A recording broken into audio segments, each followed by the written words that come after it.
অযৌক্তিকভাবে কয়লার মূল্য কমিয়ে বড়পুকুরিয়া কয়লা খনি বন্ধের যে ষড়যন্ত্র সেটার প্রতিবাদে আজকে বিক্ষোভ সমাবেশ করছেন এই খনি যারা কর্মরত শ্রমিক এবং কর্মচারী। আমরা দেখছি যে এই খনির যে প্রধান ফটকের সামনে তারা এই কর্মচারী এবং আপনার শ্রমিকরা এখানে লাইনে দাঁড়িয়েছেন। তাদের 7 দফার দাবিতে তারা কিন্তু আজকের এখানে দাঁড়িয়েছেন। তাদের মূল যে দাবি সেটি বলছেন যারা যে এই খনি থেকে উত্তোলনকৃত যে কয়লা সেই কয়লা কিন্তু প্রতি টন তারা তাপবিদ্যুৎ কেন্দ্রের কাছে $176 দিয়ে বিক্রি করতো, কিন্তু সেটি এখন কমিয়ে $104 করা হয়েছে।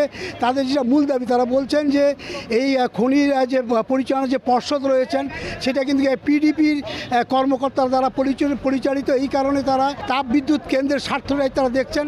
এখানে যে কয়লা উৎপাদিত হচ্ছে সেই কয়লার উৎপাদিত মূল্য কিন্তু আপনার সেইভাবে তারা পাচ্ছেন না। এই কারণে এই কয়লার যারা শ্রমিক কর্মচারী রয়েছেন তারা আশঙ্কা করছেন যে কোনো কারণেই হোক এইভাবে যদি চলতে থাকে হয়তো তাদের একদিন কয়লা উত্তোলন বন্ধ হয়ে যাবে। এখানে যারা আন্দোলন করছেন শ্রমিক নেতারা তাদের কাছে জানতে যাব আজকের তারা যে আন্দোলন করছেন এই আন্দোলনের মূল যে উদ্দেশ্য লক্ষ্য তা সে বিষয়ে তিনি জানাবেন। আজকে আমাদের এই মানববন্ধনের 1 নম্বরের দাবি আমাদের কয়লার দাম কমিয়ে কয়লা খনিটার বিরুদ্ধে চক্রান্ত চলতে আছে। এই জন্য আজকে এই আমাদের শান্তিপূর্ণ মানববন্ধনের আয়োজন। 1 নম্বরে অযৌক্তিকভাবে কয়লার দাম কমিয়ে খনি বন্ধের চক্রান্ত বন্ধ হোক। পিডিবিতে $104 পরিবর্তে লোকাল মার্কেটে দেশীয় কয়লার মূল্য $200 বেশি দামে বিক্রয় সম্ভব। তাই বড়পুকুরিয়া কয়লা খনি লোকাল মার্কেটে কয়লা বিক্রি করা হোক। বড়পুকুরিয়া কয়লা খনির বোট বিদ্যুৎ লুক দিয়ে চালানো যাবে না।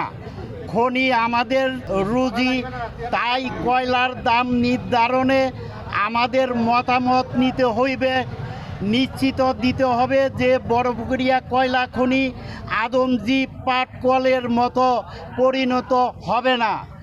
এলাকায় স্কুল কলেজ মাদ্রাসা মসজিদ সিএস ফান্ড হইতে সহযোগিতা বাড়াতে হবে।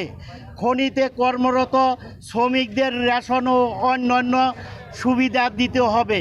সর্বোপরি উপযুক্ত বিষয়সমূহ বিবেচনায় নেওয়া না হলে সামনে সাংবাদিক সম্মেলন করে বৃহত্তর আন্দোলনের মাধ্যমে পূর্বের মতো করে বড়পুকুরিয়া কয়লা খনিকে ধ্বংসের হাত থেকে রক্ষা করব। কয়লার দাম কমিয়ে দেশকে ক্ষতির দিকে ঠেলিয়ে দেওয়া ষড়যন্ত্রকারী ধ্বংস করার মতন যে পরিচালনা চলতেছে সেটা বন্ধ হোক।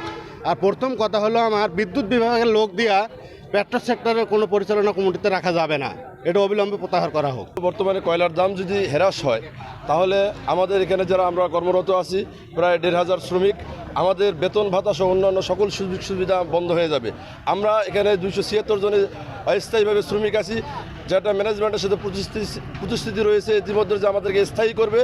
এই কয়লার দাম হ্রাস হলে সেটি আমাদের স্থায়ীর পথে একটি বড় বাধা হবে বলে আমরা মনে করছি। সুতরাং কয়লার দাম না কমিয়ে আগামী দিনে কয়লার দাম বৃদ্ধি করে আমাদের দ্রুত স্ব পদে স্থায়ী করবে এই দাবি রাখি। সেই সাথে বিদ্যুতের লোক কোনো ক্রমেই কয়লা খনি বোর্ড পরিষদে থাকতে পারবে না, কয়লা খনির বোর্ডের চেয়ারম্যান থাকতে পারবে না। আমরা অন্যত বিলম্বে তার প্রত্যাহার দাবি করি। আন্দোলনকারীদের যে মূল যেটা দাবি তারা বলছেন যে দামে কয়লা এখন বিক্রি করা হচ্ছে এটি তাদের জন্য অত্যন্ত পরিচালনার জন্য খুব কষ্টদায়ক হবে এবং আর্থিক অনটনের কারণে বা আর্থিক দৈন্যতার কারণে হয়তো একদিন এই কয়লা খনি বন্ধ হয়ে যাবে। কারণ এই কয়লা খনি এখানে প্রায় 2 থেকে 2,500 শ্রমিক কর্মচারী এবং কর্মকর্তা এখানে কর্মরত রয়েছেন। পাশাপাশি এই অঞ্চলে কিন্তু আপনার এই একটা আর্থসামাজিক উন্নয়নের কিন্তু একটা ধারা এখানে অব্যাহত রয়েছে এই কয়লা খনিকে আপনার ঘিরে। তো আর তারা যে আন্দোলনটি এখানে করছেন বারবার যেটা বলছেন যে তাপ বিদ্যুৎ কেন্দ্র একমাত্র আপনার এই কয়লা এখান থেকে তারা ক্রয় করে, সেই কয়লার দাম যদি কমিয়ে দেওয়া হয় ভবিষ্যতে কিন্তু কয়লা খনিটা বন্ধ হওয়ার আশঙ্কা তারা করছেন। গোলাম নবী দুলাল, সময় সংবাদ, দিনাজপুর।